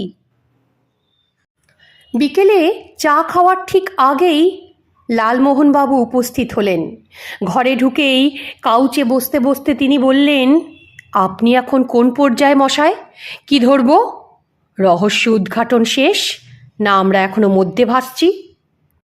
ফেলুদা একটু রহস্যজনক হেসে বলল, ধরে নিন আমরা এখন শেষ পর্যায়ে দাঁড়িয়ে আছি, শুধু নাটকের যবনিকা পতনের অপেক্ষায়। বেশ কিছুক্ষণ এভাবে গল্পগুজব করার পর সন্ধ্যের ঠিক পরেই লালমোহনবাবু চলে গেলেন। পরদিন ভোরে এক পশলা বৃষ্টি হয়েছিল। আমাদের রাস্তায় জলও জমেছিল, কিন্তু তা সত্ত্বেও 9:30টার সময় বগলে ছাতা নিয়ে আর কাঁধে ঝোলা নিয়ে লালমোহনবাবু এসে হাজির।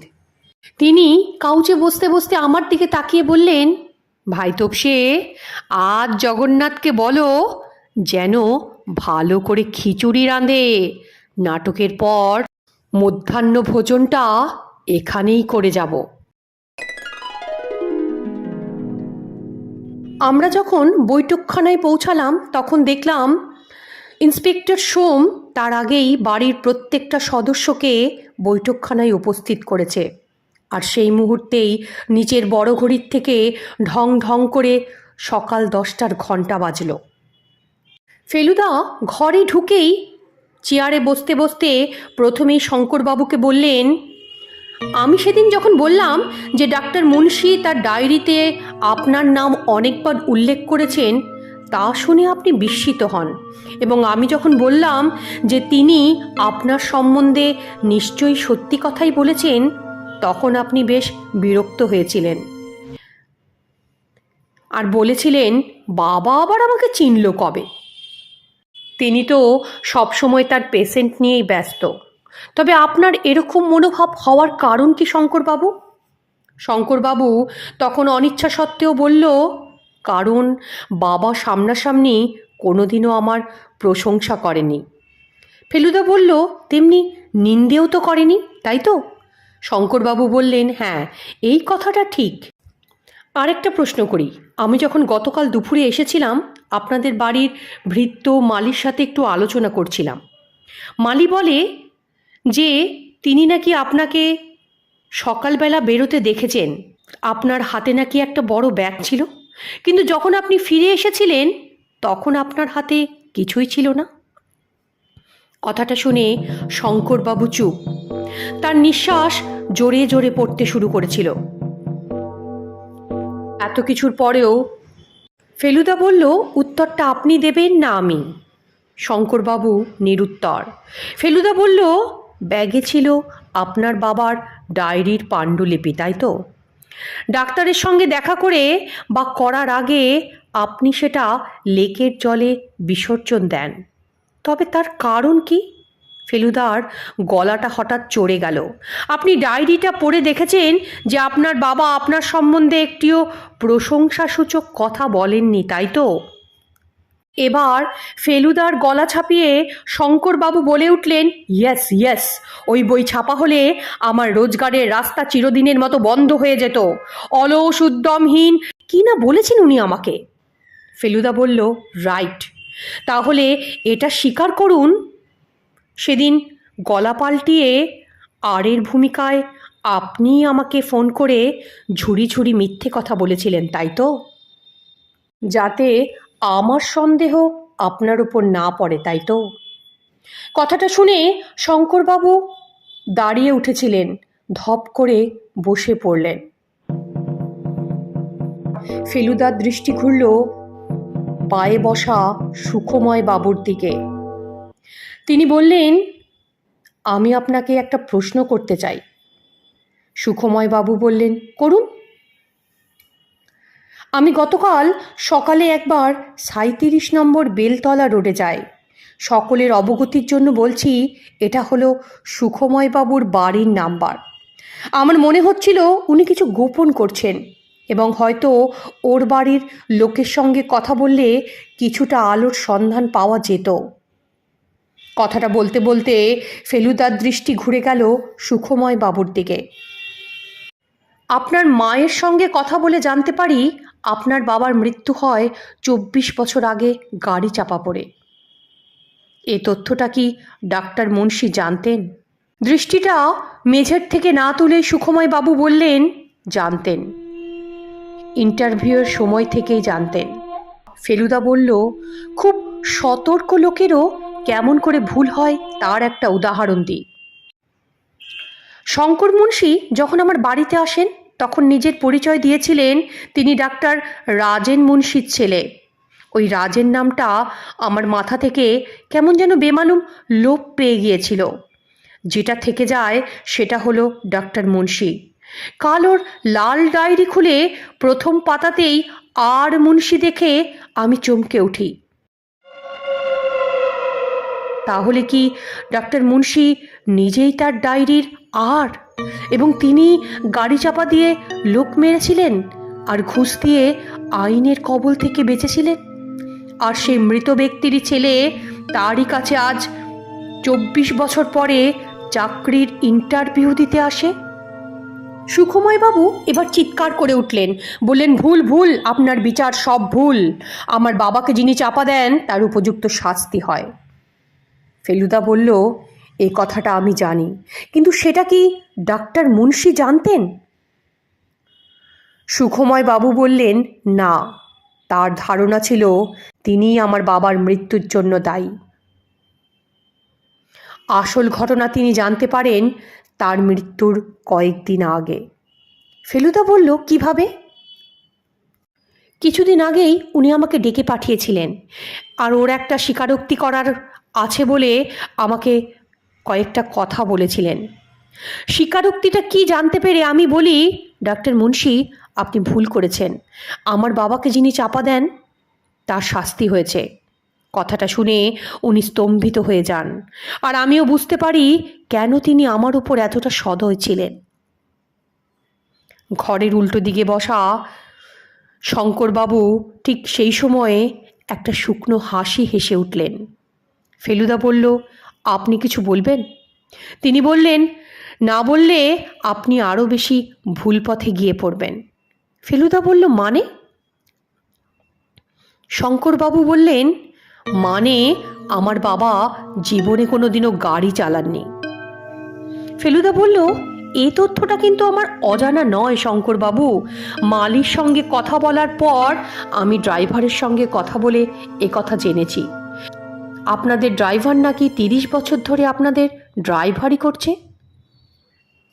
তার মধ্যে সে একটা অ্যাক্সিডেন্ট করেছে এবং তাতে আপনার বাবার তাড়া ছিল বলে অনিচ্ছা সত্ত্বেও জনবহুল রাস্তায় তাকে জোরে গাড়ি চালাতে হয়েছিল, তাই ঘটেছিল দুর্ঘটনাটা। সেই কারণে সেই দুর্ঘটনার দায় ডাক্তার মুন্সি নিজের উপরেই দেন এবং নিজেকেই দায়ী করেন।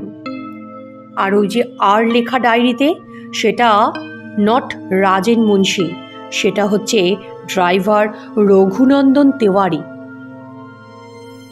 এবার শঙ্কর মুন্সি যেন চিৎকার করে উঠল, বলল, but who killed my father? Feluda গম্ভীর স্বরে বললেন, দাঁড়ান মিস্টার মুন্সি, দাঁড়ান, আপনাকে একটু ধৈর্য তো ধরতেই হবে। এরপরে ফেলুদা মুখ ঘোরালো রাধাকান্ত মল্লিকের দিকে, তাকে প্রশ্ন করল, কি ব্যাপার, আজ দেখছি আপনাকে একবারে সম্পূর্ণ সুস্থ লাগছে, ব্যাপার কি মিস্টার মল্লিক, আপনি কি আপনা থেকেই সেরে গেলেন? কথাটা শুনে রাধাকান্ত মল্লিক যেন শক খাওয়ার মতো চমকে উঠল, বললেন, কি কি কি বলছেন আপনি, হ্যাঁ কি বলছেন? ফেলুদা বলল, বলছি যে আমার জেরায় সকলেই অল্প বিস্তর মিথ্যা বলেছেন বা সত্য গোপন করে গেছেন, কিন্তু আপনি তো মশাই সবাইকে টেক্কা দিয়েছেন। মিস্টার মল্লিক অবাক দৃষ্টিতে ফেলুদার দিকে চেয়ে ফেলুদা গম্ভীর স্বরে বলল, আপনি বলেছিলেন পপুলার ইন্স্যুরেন্সে আপনি কাজ করেন, তাই তো?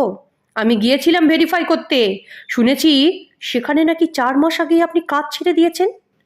তাহলে তো আপনি বেকার, নাকি অন্য কোনো কাজ করেন? আপনার অফিস থেকেই আমি আপনার বাড়ির ঠিকানা নিয়ে আপনার বাড়ি গিয়েছিলাম, সতীশ মুখার্জি রোড, তাই না? কথাটা শুনে যেন মল্লিক মশাইয়ের মাথার উপর বজ্রাঘাত হলো। তিনি অপলক দৃষ্টিতে চেয়ে রইলেন। দা তার দিকে তাকিয়ে বলল, এ মামলায় বিস্ময়ের শেষ নেই। আপনি ডাক্তার মুন্সিকে বলেছেন আপনার বাবা, আপনার দাদা সকলেই আপনার মনে আতঙ্কের সঞ্চার করেছে, অথচ আপনার বাড়ি গিয়ে দেখি আপনার বাবা নেই, আপনার দাদা নেই, কেউ তো নেই, শুধু আছে আপনার বিধবা মা। তিনি জানেন আপনি কোম্পানির কাজে বর্তমানে ট্যুরে আছেন। কথাটা শুনে রাধাকান্ত মল্লিক এবার মুখ খুললেন, বললেন, আমি যে সত্যবাদী যুধিষ্ঠির এটা তো আমি ক্লেম করিনি, কিন্তু আপনি কি বলতে চান আমি খুন করেছি? ফেলুদার গলার স্বর হঠাৎ করে খুব গম্ভীর হয়ে গেল।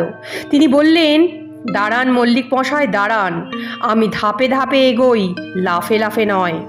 আপনি খুনি কিনা সে ব্যাপারে পরে আসছি, প্রথমে দেখছি আপনি তো একজন প্রবঞ্চক।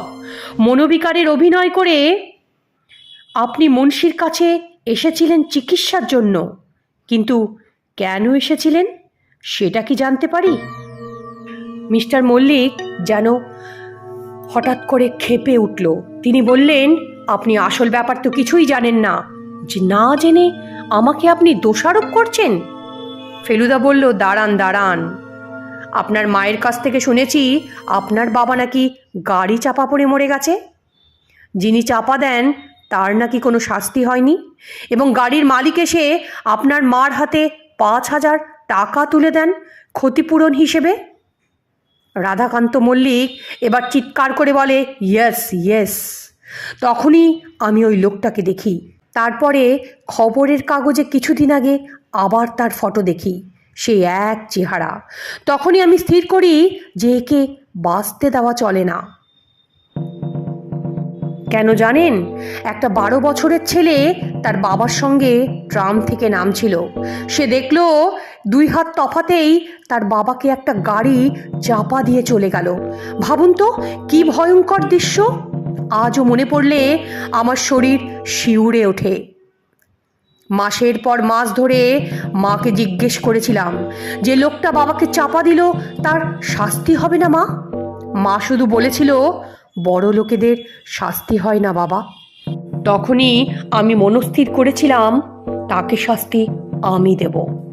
তাই আমি মনোবিকারের অভিনয় করে এখানে এসেছিলাম, কিন্তু আমি বুঝতে পারিনি যে খুন করাটা এত কঠিন। তারপর অনেক কষ্টে আমি মুন্সির অফিস থেকে জোগাড় করি একটা পেপার নাইফ। বাবার দেহ থেকে আমি যে রক্ত বেরোতে দেখেছি, তার হত্যাকারীর দেহ থেকে রক্তপাত না হলে তো উপযুক্ত শাস্তি হবে না। তারপর বলেই তিনি থেমে গেলেন। ফেলুদা বলল, তারপর কি মল্লিক মশাই? মিস্টার মল্লিক বললেন, আপনি হয়তো বিশ্বাস করবেন না, কিন্তু অদ্ভুত ব্যাপার মশাই, অদ্ভুত ব্যাপার। ছোড়া হাতে নিয়ে ঘরে ঢুকছি, পশ্চিমের জানলা দিয়ে চাঁদের আলো এসে মুন্সির ওপর পড়েছে। মুখ হাঁ, আধ খোলা চোখে, নিষ্প্রাণ চাউনি, নিঃশ্বাস প্রশ্বাসের শব্দ নেই। আমি খুন করব কি? সে লোক তো অলরেডি ডেড। কথাটা বলার সঙ্গে সঙ্গেই ঘরের এক পাশ থেকে ধূপ করে একটা শব্দ হলো। সেটার কারণ হচ্ছে ডাক্তার মুন্সির শালা চন্দ্রনাথ বাবু। তিনি জ্ঞান হারিয়েছিলেন। ইন্সপেক্টর সোম দৌড়ে গেলেন, আর সেই সঙ্গে ফেলুদা বলে উঠলেন, দেখে নিন মিস্টার মুন্সি, আপনার মামা, আপনার মায়ের যমজ ভাই, হি কিল্ড ইয়োর ফাদার। মানে? বলেই চিৎকার করে উঠল শঙ্করবাবু। ফেলুদা বলল, আপনি তো ডায়েরিটা পড়েছেন শঙ্করবাবু, আপনি জানেন না যে মানুষ চেনা অত সহজ নয়? জানোয়ারের সঙ্গে মানুষের একটা তফাৎ, জানোয়ার ভান করতে জানে না, অভিনয় করতে জানে না, মনের ভাব লুকোতে জানে না। আর শুনুন, ডাক্তার মুন্সি আপনার মা সম্বন্ধে মোটেই উদাসীন ছিলেন না। থাকলে তিনি ডায়েরিটা তাকে পড়তে দিতেন না, কখনোই সে ডায়েরি তাকে উৎসর্গও করতেন না। ব্যাপারটা আসলে উল্টো। উদাসীন্য যদি কারোর ওপর থাকে, তিনি হলেন আপনার বিমাতা, যিনি তার সমস্ত স্নেহ, ভালোবাসা, চিন্তা, ভাবনা ঢেলে দিয়েছিলেন তার অকর্মণ্য ভাইয়ের ওপর। প্রায় যান্ত্রিক মানুষের মতো শঙ্করবাবু বললেন, তার খুনের মোটিভটা কি? বাবার উইল তো আমি পড়েছি, সেখানে 4 ভাগ পাবে মনস্তাত্ত্বিক সংস্থা, 4 ভাগ পাবো আমি, আর 8 ভাগ মা। কথাগুলো যখন হচ্ছিল, ইতিমধ্যে ইন্সপেক্টর সোমের পরিচর্যায় চন্দ্রবাবুর জ্ঞান ফিরল। ফেলুদা তাকে উদ্দেশ্য করে প্রশ্ন করল, খুন করার সিদ্ধান্তটা কি আপনার? তিনি মাথা নিচু করে তখনও বসে আছেন। তারপর অনেক কষ্টে ধীরে ধীরে বললেন, না, সিদ্ধান্তটা ডলির। ডলি আমার হাতে হামানদিস্তা তুলে দেয়। ফেলুদা বলল, হ্যাঁ বুঝেছি বুঝেছি। শুধু একটাই আফসোস, গভীর আফসোস, ডায়েরিটা বেরোলে নিঃসন্দেহে সাহিত্যিক হিসেবে ডাক্তার মুন্সির সুনাম হতো। সেই ডায়েরি এখন সলিল গর্ভে।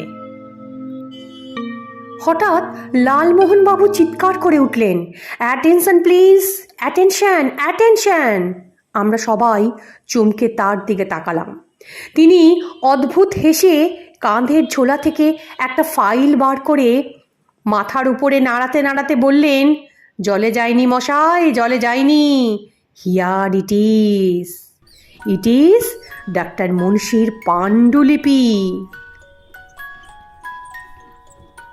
ফেলুদা বললেন, সেটা কি করে হয়? লালমোহন বাবু বললেন, থ্যাঙ্কস টু বিজ্ঞানের অগ্রগতি মশাই, একদিনে কি পড়া যায় নাকি? তাই আমি জেরক্স করে রেখেছিলাম। লালমোহন বাবুর কথায় ঘরের মধ্যে যে পিনপতন নিস্তব্ধতা ছিল, সেটা হঠাৎ নড়ে চড়ে উঠল। তিনি আবার বললেন, নিন সুকুমার বাবু, টাইপিং শুরু করে দিন, শেষ হলে সোজা নর্থ পোল। এখানে অবশ্য জটায়ুর একটা জটায়ু মার্কা ভুল হলো। পেঙ্গুইন নর্থ পোলে থাকে না, থাকে সাউথ পোলে। শ্রোতা বন্ধুদের উদ্দেশ্যে অনুরোধ, আমার এই গল্পটা যদি আপনাদের ভালো লাগে, চ্যানেলটাকে লাইক, সাবস্ক্রাইব আর শেয়ার করতে ভুলবেন না কিন্তু।